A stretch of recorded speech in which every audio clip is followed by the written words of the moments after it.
Olá, hoje nós vamos falar de um assunto bastante interessante que é o foco centrado. Também vamos falar de composição. Fique ligado aqui, nesse vídeo eu tenho certeza que você vai esclarecer muitas dúvidas que você ainda não sabe.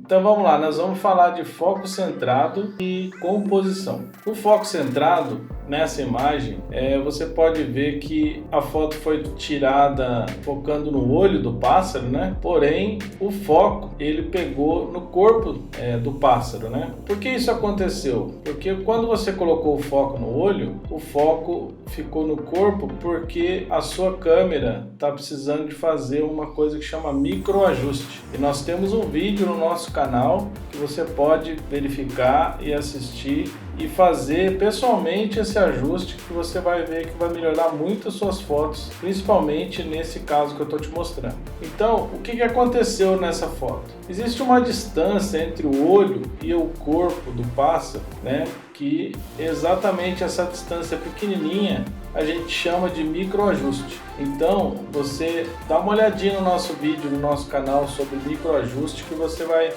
conseguir fazer esse ajuste pessoalmente e com certeza o resultado das suas fotos vai melhorar bastante. Então, nessa outra imagem eu tenho foco também no olho do beija-flor, mas o foco exatamente ficou um pouquinho deslocado. Um pouquinho de microajuste, mas nada que vá afetar essa imagem que ficou perfeita. Nessa também, o olho também foi o ponto de foco, está perfeita essa imagem.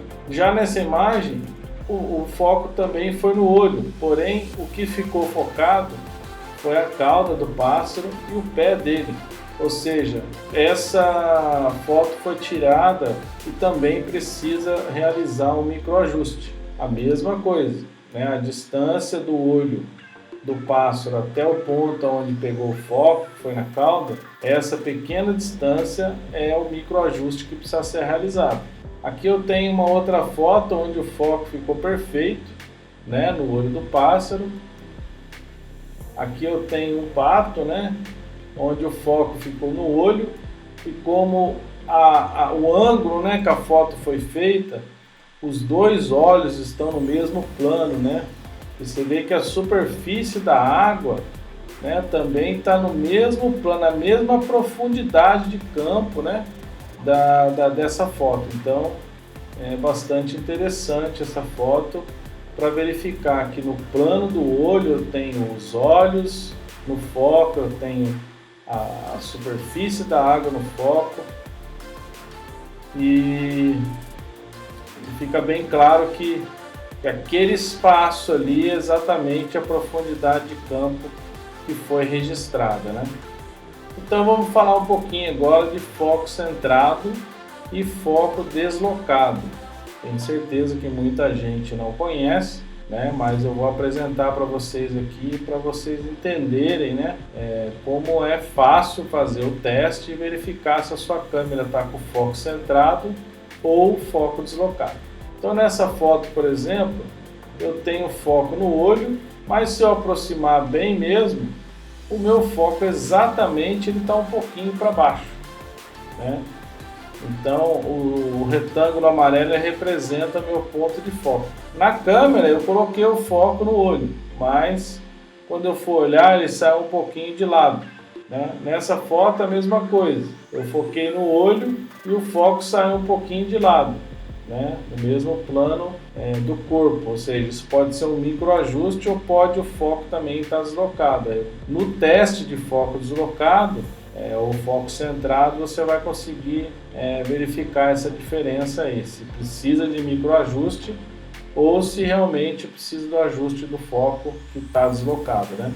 Então vamos lá, eu tenho essa imagem onde eu vou fazer um teste, né, com a minha câmera, colocando ela e seguindo, né, os focos, né, no contínuo, né, e no single point nos 4 cantos, né? Faço do lado esquerdo primeiro, depois de cima, embaixo e do lado. E aí na lateral esquerda você pode ver que o seu foco pode estar de várias maneiras, né? Ele pode estar na diagonal, Ele pode estar para a direita ou para a esquerda, né? Ou também pode estar centrado, que é o mais perfeito de todos. Então eu disponibilizei aí na descrição do vídeo esse material onde você pode imprimir e verificar as instruções aí. Então imprime essa folha, né, uma folha em branco, né, coloque essa folha aí impressa a imagem numa parede, onde você possa focalizar ela, né, ajuste a sua câmera aí para o foco contínuo e no single point, né, da parte do foco. E inicie os testes conforme a instrução no próximo slide. Então, embaixo aí eu tenho alguns exemplos, né, de foco deslocado.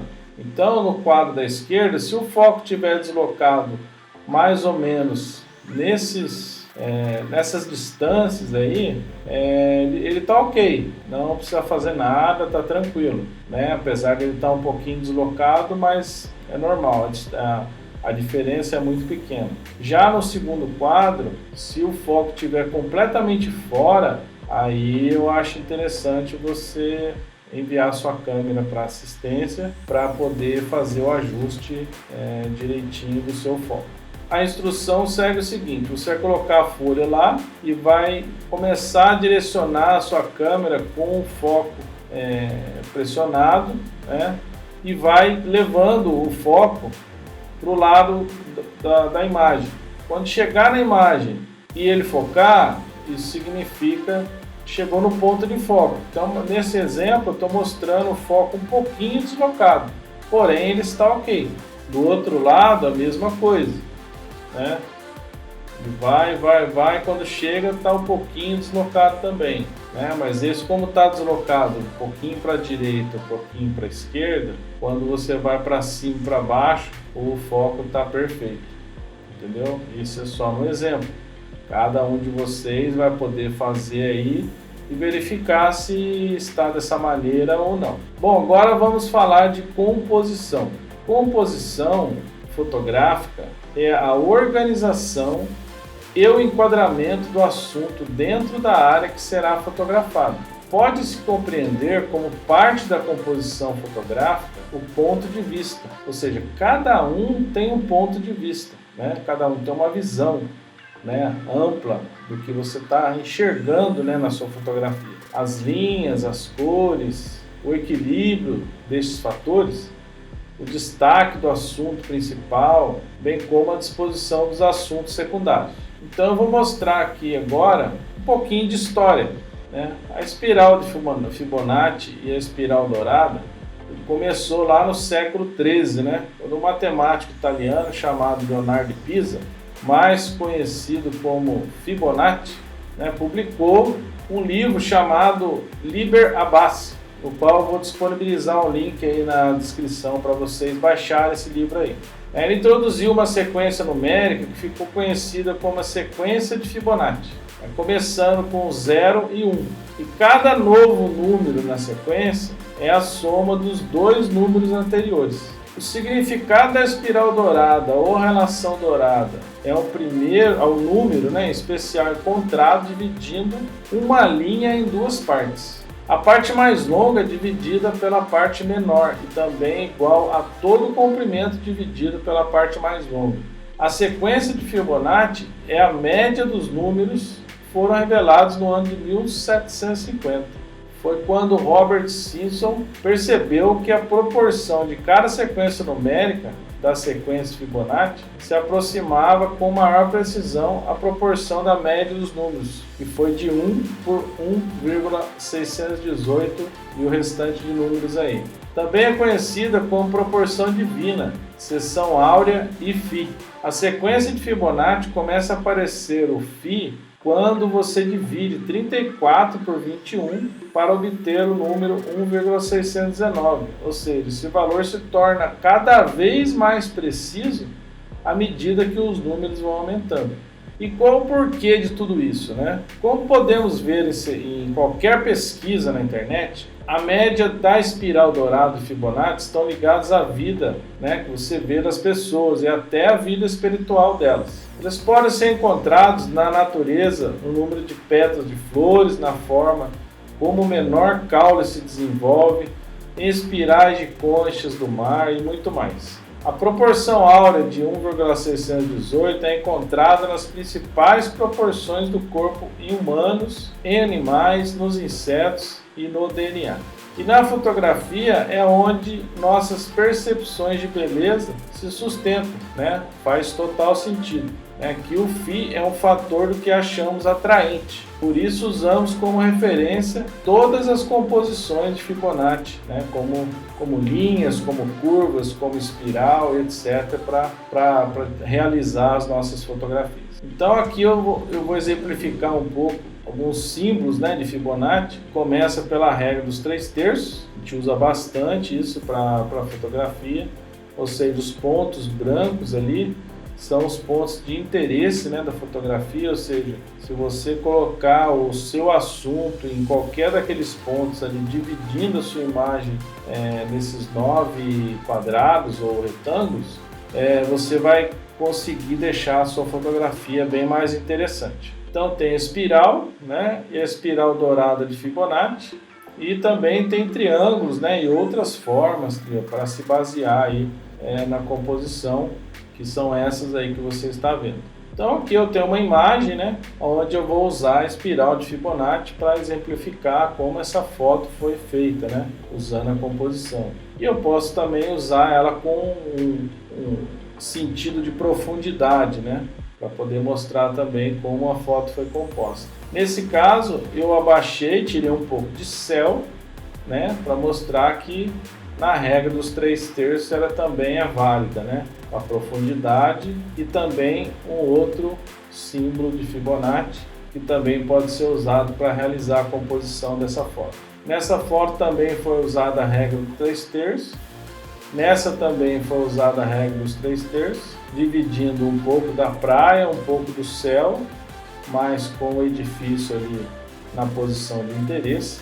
Nessa foto também foi usado 3/3, dividindo o céu do restante do assunto, porém o assunto principal está na intersecção das duas linhas superiores do lado direito. Nessa foto também foi usado a regra dos 3/3, dividindo a imagem em 3 partes. Tem a parte do piso ali que você vê que está bem na metade dos 3/3. E na divisão direita e esquerda totalmente simétrica, a foto. Nessa também dividindo um pouco da lagoa, com o barco, um pouco de montanha e céu, mas tudo muito bem dividido, a composição. Nessa a mesma coisa, então a divisão das montanhas e da lagoa também bem dividida. Então, essas foram algumas dicas, que eu quis passar hoje para vocês sobre foco deslocado, foco centrado, e composição. E eu gostaria de pedir a vocês que se inscrevam aí no nosso canal, ativa o sininho aí para quando a gente postar novos vídeos, vocês serem notificados. Compartilhe nosso vídeo, curta nosso vídeo, que isso é muito importante para que a gente continue postando novos conteúdos para vocês. Aqui eu agradeço e até o próximo vídeo.